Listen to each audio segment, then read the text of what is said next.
श्यामा विंध्यवासिनी हर हर महादेव। आप सभी का स्वागत है हमारे यूट्यूब परिवार में। साबर मंदिर के क्षेत्र में नवनाथ की परंपरा सबसे ज़्यादा महत्वपूर्ण होती है और जब कभी भी हम साधना के क्षेत्र में उतरें या अगर साधना के क्षेत्र में नहीं भी हैं, केवल साबर मंत्रों का ही सामान्य जप इत्यादि करते हैं, कभी कभार अगर प्रयोग कर लेते हैं, तो एक बात ध्यान रखना चाहिए कि साबर मंत्र जो है वह एक पूरा का पूरा वृक्ष है, लेकिन उसके बीज जो है वह नवनाथ है। बिना उनकी चैतन्यता के, बिना उनके कृपा के कोई भी साबर मंत्र जो है काम नहीं करने वाले। और कौन से नाथ परंपरा का कौन सा मंत्र है, यह सिर्फ एक परंपरागत जो साधक है वही बता सकता है, और वह भी दूसरे किसी परंपरा का मंत्र का पकड़ कर पाना यह एक बहुत ही गूढ़ ज्ञान रखने वाले साधक के लिए ही उसके अंदर ही यह सक्षमता होती है कि वह परख करके देख करके जान पाए। अन्यथा इतने सारे पंथ हो गए हैं, विभिन्न विभिन्न प्रकार के ऐसे मत हो गए हैं कि नाथ परंपरा के अंदर ही बहुत सारे ऐसे विधान चल जाते हैं जो कि एक परंपरा से थोड़े बहुत अलग होते हैं।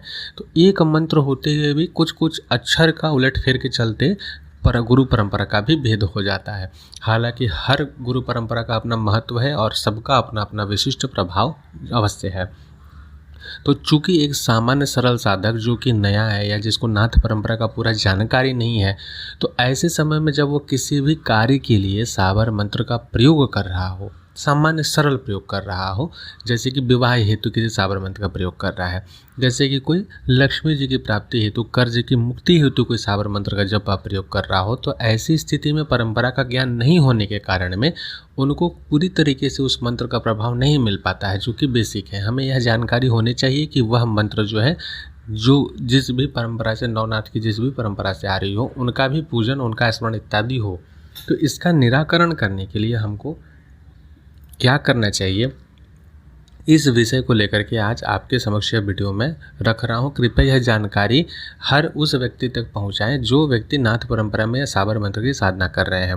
पहली बात, इसी चैनल पर जो हम सबसे पहला वीडियो डाले थे कि नवनाथ का चैतन्य मंत्र और किस प्रकार से जोत पर बुलाते हैं, तो आप सबसे पहले तो अगर आप साधक वर्ग के अगर हैं और आप साधना करने जा रहे हैं, आपको गुरु की प्राप्ति नहीं हो, तो आरंभ की उन सभी साधनाओं को क्रमगत जरूर कर लें। वह अति आवश्यक होती है। नवनाथ के चैतन्य मंत्रों का जप करना, नवनाथ को आवाहन करना, उनका स्थापन करना, पूरे वीडियो में करके बताया है।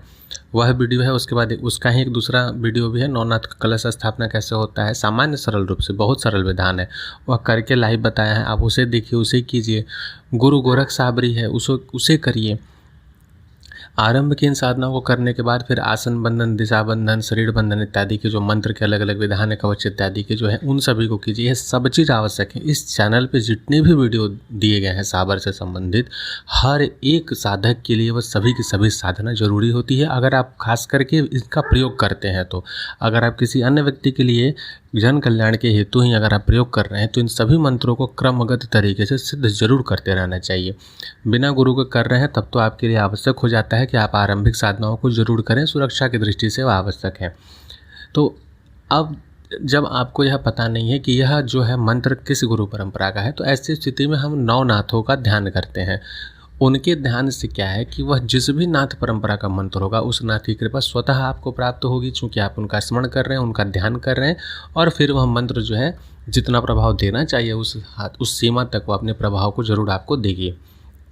नवनाथ का जो यह ध्यान का मंत्र है वह संस्कृत में, इसे आप इस वीडियो के डिस्क्रिप्शन में एक लिंक दिया गया है, पीडीएफ का लिंक दिया गया है, वहाँ से आप डाउनलोड कर लीजिए और उसे नित्य प्रति जब भी आप जाप में, अपने पूजन पाठ में सुबह शाम के समय में बैठें, तो आरंभ में जब गुरु परंपरा, जिस भी आप गुरु परंपरा से हो अथवा नहीं हो, जिन भी गुरु मंत्र का आप सिद्धि किए हो, इस चैनल पे भी बहुत सारे मंत्र दिए गए हैं वैसे, गुरु के अभाव में किन किन मंत्रों का जप करना है, तो उनके साथ साथ में इन नवनाथ का ध्यान मंत्र जो है वह जरूर करना चाहिए।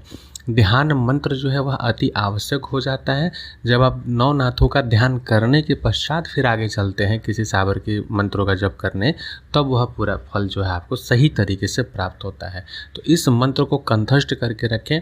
यह ध्यान करने से ना सिर्फ साबर मंत्रों के प्रभाव में बढ़ोतरी होती है और वो पूरा प्रभाव देते हैं, बल्कि आपसे अगर कोई गलती हो जाए कभी किसी कारणवश, कोई जाने अनजाने में गलती हो गया, तो भी आपको जो है इससे रक्षा प्राप्त होती है। ध्यान के चलते जो है, इनके ध्यान मंत्रों के कारण, इनके स्मरण के कारण आपको जो है नवनाथों के द्वारा सुरक्षा प्रदान की जाती है। तिर्यक प्रभाव जो है आपके ऊपर पूरी तरीके से नहीं पड़ता है।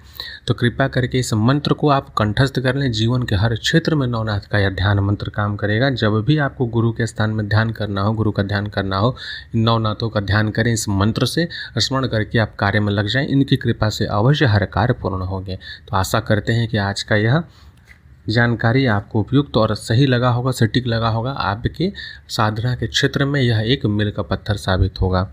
जय मां विंध्यवासिनी। हर हर महादेव। नवनाथ 84 सिद्धों को अलख आदेश।